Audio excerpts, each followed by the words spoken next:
I've got a film, correct me if I'm wrong here, that is about making a film of a reenactment of a failed marriage and violent alien encounters. Yeah. Now that is some concept of a film. Tell us more. In the movie he reenacts what he said he had experiences with working as a geologist for the U.S. government, and you just see like how him having to keep these secrets from his wife, and how his obsession with these aliens he thinks he's encountered just dissolve his marriage, and how like you start to see the regret he has looking back and reenacting these things, but you also see him projecting this failed marriage on the actress who's playing his wife now. So there's a lot of layers going on with that, yeah. Where did it start? What was the fruition? Mike and I are dating, and we went to film school together, and we decided we were both jobless and decided we wanted to make a movie, which is an extremely expensive endeavor. So we were kind of kicking around ideas that we thought we could actually achieve within budget. And so Mike kind of pitched this idea of an alien conspiracy theorist, which I thought was fascinating, and then the movie within the movie idea kind of came about because when you're doing that, you don't have to worry about the special effects looking good, and that kind of thing. Yeah, so it became like, all right, now this actor is going to play himself now, and he's going to play himself in the back and in the past, and this person's going to play his wife. So you kind of get a 2-for-1. Actors and all the locations, you get more bang for your buck. And it's interesting because obviously it is, as an independent filmmaker, it does actually force you to have to be creative because the money isn't there to throw at it. Yeah, absolutely.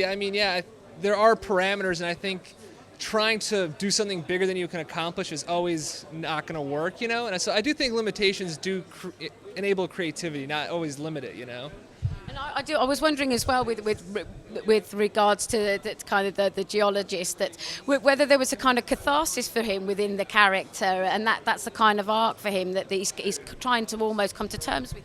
He definitely is, but I think painfully reliving these moments actually takes a mental toll to some extent. And we have just seen The Act of Killing recently, and we realized it's kind of a very similar thing, but to a much darker place. Yeah.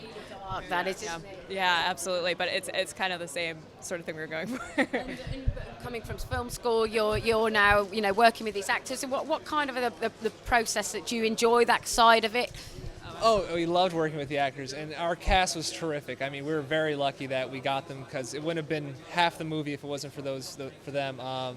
Unfortunately, we didn't have a ton of time for rehearsals, so really, we got there, we had very limited amount of time to prepare, and just started shooting. And they were so good that we managed to make it work. Yeah, they're mostly comedic improvisers, so the smartest thing I think we did was just to not say cut at the end of a scene and let them go, because they always brought it to a much better place.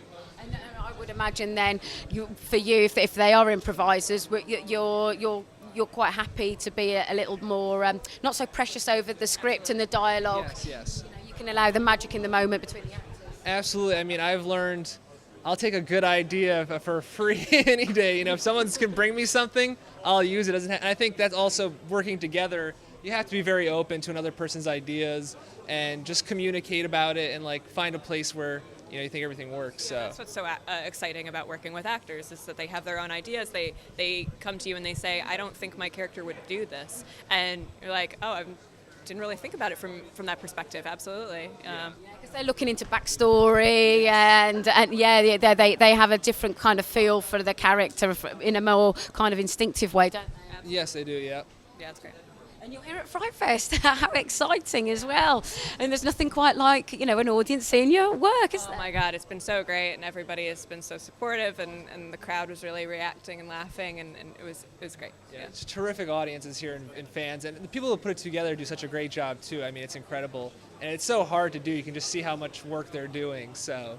Yeah, it's my first time overseas, so I'm going to be a real tourist the next couple days.